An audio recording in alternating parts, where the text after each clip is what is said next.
but if an employer doesn't use E-Verify, or E-Verify says there's no match, then, and the employer doesn't take action right away, then they should be liable for sanctions. Let me bring up something, Peter. E-Verify has got one big flaw. And the flaw is that if you use E-Verify, the only thing E-Verify proves is that is a legal number. It doesn't prove it belongs to anybody. The person that had that number assigned to him may be dead, may have been dead for 20 years. But at this point, E-Verify is something we have that we can ask employers to start using. But for it to be viable, it has to be combined with something other than just giving a Social Security number and saying that's a good number. It has to be, like you said, a health record or something to prove that that belongs to that person. Otherwise, E-Verify is useless. Well, it's not useless in the sense that it gives us at least something. I'll agree to that. It gives you something. But and the thing is that what it does then prevent those who are willing to use it are saying, okay, I'm trying to make sure I'm hiring only legal people. Yeah. But those who are not willing to use it are essentially saying, I don't care. Yeah, but what I'm saying is that the guy does an E-Verify and it gives him and says, that's a good Social Security number. The employer's got no recourse. He can't do anything as long as it proves it's a good Social Security number. I think E-Verify does more than just say that it's a valid number, because I believe that there is something in terms of cross-matching. But the other problem you have to worry about identity theft there as well. Well, that's why it's linked together. But at this point, the states that are using E-Verify have less of a problem than the states that are not. So now the other thing that, in terms of passing a law, right now we have Arizona that is trying to do something in terms of the border with Mexico, and the federal government is suing them, and I think that suit is completely wrong-headed, and certainly would be looking to defund that suit as a member of Congress, also looking to investigate and hold hearings as to why the Justice Department felt it was an appropriate use of taxpayer money. I should point out that Tammy Baldwin is on the Judiciary Committee, and so that's it is within her purview. Yes? Here's another thing. I'm trying to build my family history. I can go on Ancestry.com and I can find Social Security numbers of people. They're all out there. Mm-hmm. And I'm thinking, why do we have all these numbers out there of deceased people? How hard is it for someone? I mean, Yeah. Unfortunately, and why has no one looked at that? Maybe.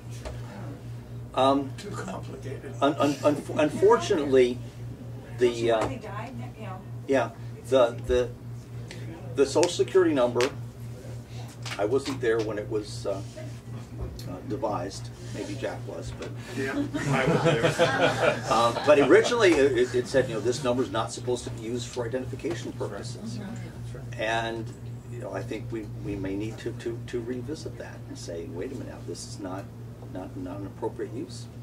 The other thing, of course, is if we start phasing out Social Security per se and to something where we're all individually responsible for our own retirements, then there becomes less reason for that number to be. Now, what the IRS will do as far as identification number on your tax forms, that's their problem. Well, you're tracking to then as national ID numbers. Yes. Into a whole other issue. Yeah, that's a whole other issue, and I think that we're going to. to start with, as far as illegal aliens, let's work with the tools we have. We have E-Verify. It does work in the states that are using it. Let's require its use in more places. We have a fence. In the places where we do have a fence, it works. The places where we don't have a fence, that's where we have a problem. So let's finish the fence. And as far as employer sanctions, again, I think part of what the problem we have right now is the Justice Department does not wish to follow through. We also have cities like Madison, which are sanctuary cities.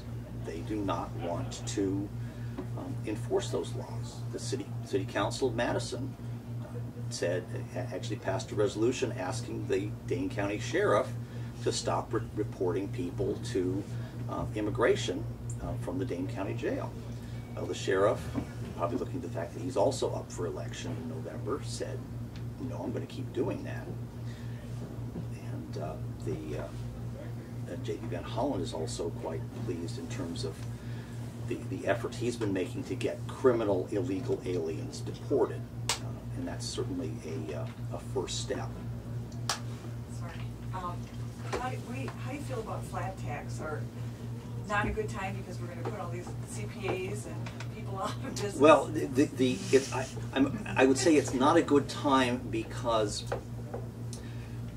whenever you tell folks we're going to change the tax system, your immediate reaction is you're going to tax me more, aren't you? And so what I want to do is let's take what we have now, extending those tax cuts.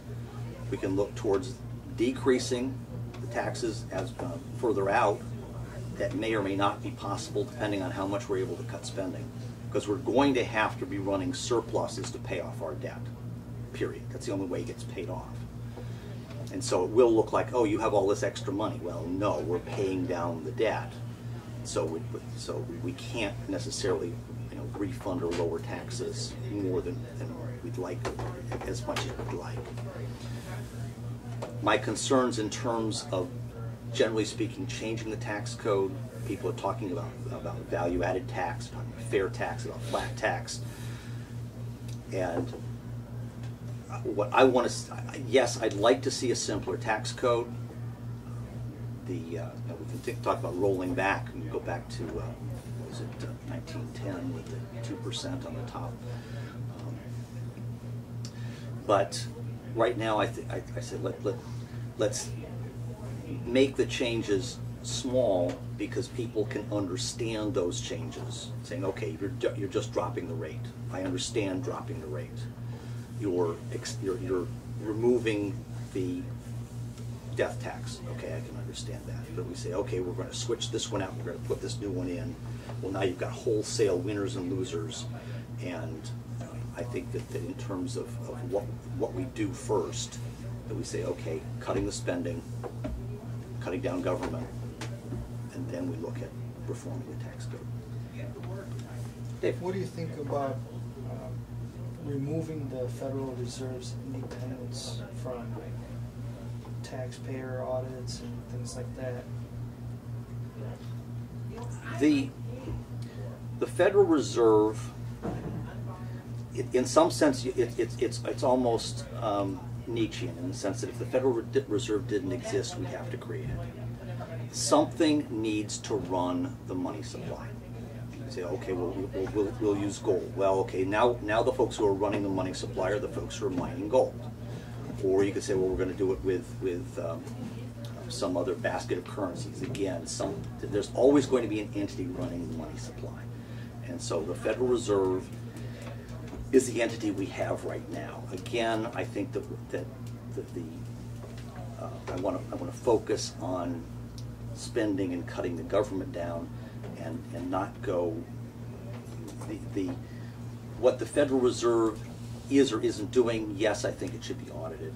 Yes, I think that Congress should know what the Federal Reserve is doing. How often? Well, let's see. if we get it done once, then we will have done it more often than it's been done in the past. But I would say that at this point, my concern with the Federal Reserve is less about the Federal Reserve as the Federal Reserve and more about the fact that we have such a tremendous debt and such a tremendous deficit that the Federal Reserve is doing things to finance that, and that's our problem. If we decrease the debt and decrease the deficit, then what the Federal Reserve does becomes less of an issue. Are you aware that the Federal Reserve does things without the consent of the government?